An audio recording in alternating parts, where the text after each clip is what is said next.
दोस्तों welcome to GK India videos tutorial.com। आज के इस वीडियो लेक्चर में आपको इंडियन हिस्ट्री से 15 मोस्ट इम्पोर्टेंट क्वेश्चंस हैं उनके बारे में बताऊंगा, जो कि मैंने एक सिंपल लैंग्वेज हिंदी और इंग्लिश में एक्सप्लेन किए हैं। ये क्वेश्चंस डिफरेंट कंपटीशन एग्जाम से लिए गए हैं और अक्सर ये क्वेश्चंस डिफरेंट एग्जाम्स में रिपीट होते हैं, यानी कि different exams like SSC, railways और अदर स्टेट एग्जाम्स जो कि जॉब्स के लिए होते हैं, उनमें ये क्वेश्चंस अक्सर पूछे गए हैं। तो आप इन क्वेश्चंस को जरूर याद रखिए। इस वीडियो को आप लास्ट तक जरूर देखें। ये क्वेश्चन आपको डिफरेंट एग्जाम्स की तैयारी में बहुत ज़्यादा हेल्पफुल होंगे। अगर आपको हमारा ये लेक्चर पसंद आता है तो आप हमारे लेक्चर को, इस वीडियो ट्यूटोरियल को शेयर कीजिए और लाइक कीजिए। हमारे चैनल को सब्सक्राइब करना मत भूलना।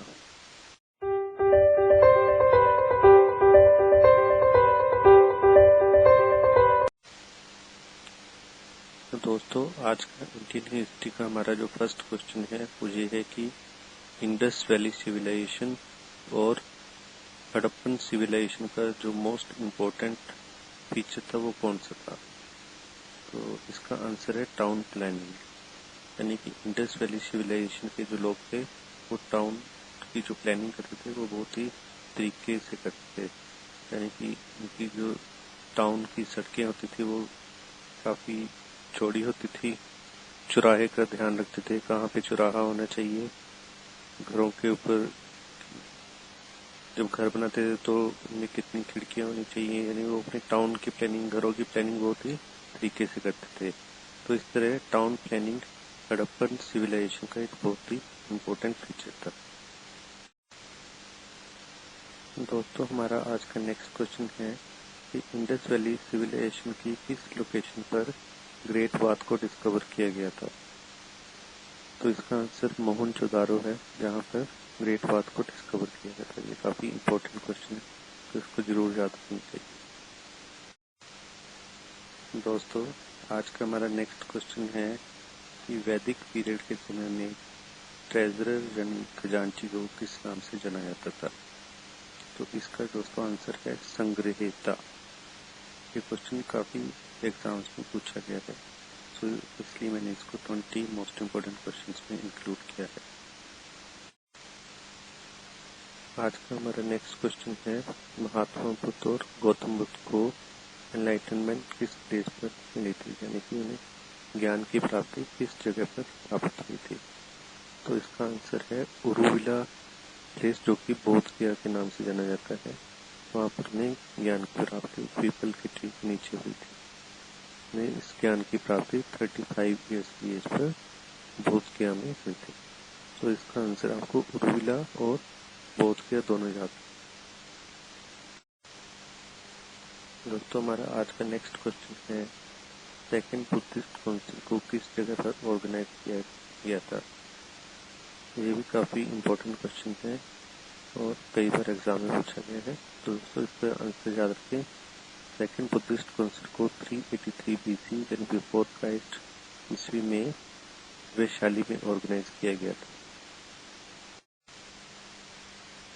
दोस्तों, आज का हमारा नेक्स्ट क्वेश्चन है सेकंड जैन काउंसिल को किस जगह पर ऑर्गेनाइज किया गया था। तो इसका आंसर है सेकंड जैन काउंसिल को 5th सेंचुरी AD में वल्लभी में ऑर्गेनाइज किया गया था। दोस्तों, आज का हमारा नेक्स्ट क्वेश्चन है रॉक टेम्पल ऑफ कैलाश, जो कि एलोरा में स्थित है, से किस इंडियन रूलर द्वारा बनाया गया था। इसका आंसर है कृष्णा वन, जो कि राष्ट्रकूट डायनेस्टी का एक रूलर रहे हैं। उन्होंने इस रॉक टेम्पल ऑफ कैलाश को, जो कि एलोरा में बनाया था। यहाँ पे एक बात और भी याद रखने वाली है कि इस रॉक टेम्पल ऑफ कैलाश को यूनेस्को द्वारा 1983 में वर्ल्ड हेरिटेज साइट में इंक्लूड किया गया था।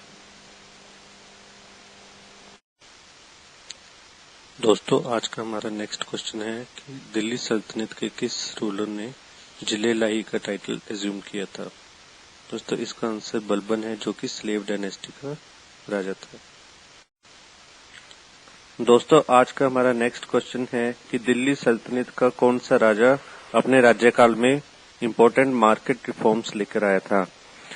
तो इसका आंसर अलाउद्दीन खिलजी, जो कि खिलजी डायनेस्टी का था, जो अपने राज्यकाल में फेमस मार्केट रिफॉर्म्स लेके आया था।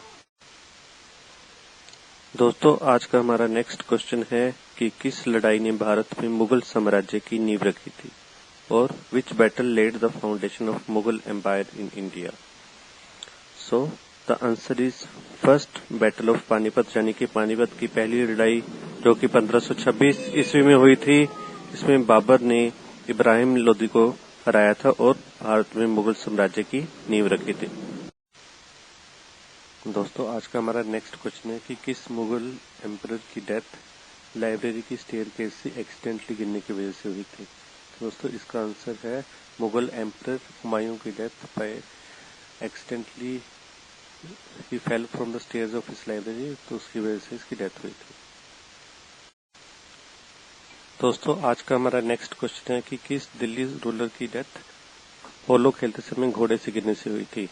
दोस्तों, इसका आंसर कुतुबुद्दीन ऐबक है, जिसने कि भारत में 1206 ईस्वी में स्लेव डायनेस्टी की नींव रखी थी। उसकी डेथ 1210 ईस्वी में पोलो खेलते समय हॉर्स से गिरने से हुई थी। दोस्तों, आज का जो हमारा नेक्स्ट क्वेश्चन है, ये काफी इंपॉर्टेंट क्वेश्चन है। ये क्वेश्चन कई एग्जाम्स में पूछा गया है, तो इस क्वेश्चन को आपको जरूर याद रखना होगा। तो क्वेश्चन ये है कि एंशियंट इंडिया का जो लास्ट हिंदू रूलर था हर्षवर्धन, जो कि पुष्यभूति डायनेस्टी से था, उसके द्वारा 3 प्लेज यानी 3 नाटक लिखे गए थे। उन 3 नाटकों का नाम क्या था? 3 plays, but were the name of those 3 plays written by Harshvardhan.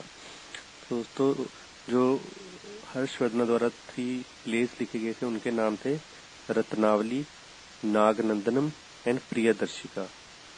तो दोस्तों, ये क्वेश्चन आपसे किसी भी तरीके से पूछा जा सकता है, यानी कि क्वेश्चन किसी भी तरीके से फ्रेम किया जा सकता है। जैसे who was the writer of Ratnavali, तो आंसर इज हर्षवर्धन।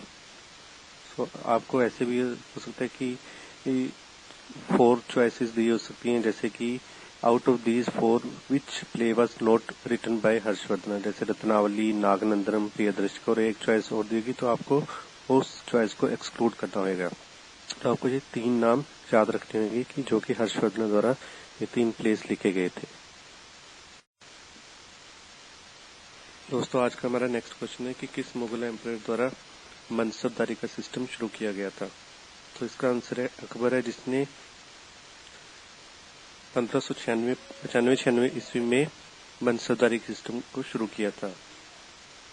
ये मनसबदारी सिस्टम एक सिविल और मिलिट्री एडमिनिस्ट्रेशन का एक सिस्टम था, जिसके द्वारा किसी भी गवर्नमेंट ऑफिशियल के रैंक को डिसाइड किया जाता था।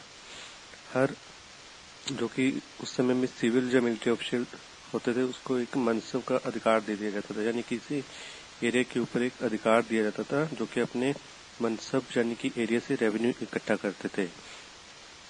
इस सिस्टम के द्वारा दोस्तों मनसब की कितनी सैलरी होगी, उनका क्या रैंक था, स्टेटस, नंबर ऑफ हॉर्सेज, यानी कि एक मनसब कितने हॉर्सेज अपने पास रख सकता है, इस चीज को भी इस सिस्टम द्वारा डिसाइड किया जाता था। दोस्तों, आज का हमारा लास्ट क्वेश्चन है कि किस मुगल एम्परर ने एक न्यू रिलीजन शुरू किया था, जिसका नाम था दीन इलाही।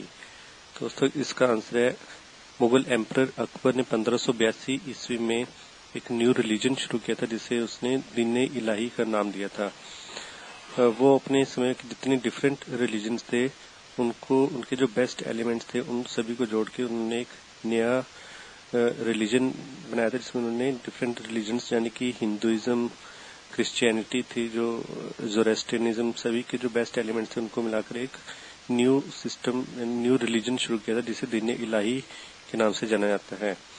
ये न्यू रिलीजन जो दीन इलाही है, ये अकबर की रिलीजियस टॉलरेंस को शो करता है। एक और उदाहरण है कि जो कि मुगल एम्परर अकबर की रिलीजियस टॉलरेंस को शो करता है कि उन्होंने नॉन मुस्लिम्स यानी हिंदूज के ऊपर जो जजिया टैक्स लगाया था, उसे भी एबॉलिश किया था। तो ये काफी इंपॉर्टेंट क्वेश्चन है, सो आपको याद रखना होगा। Thank you very much.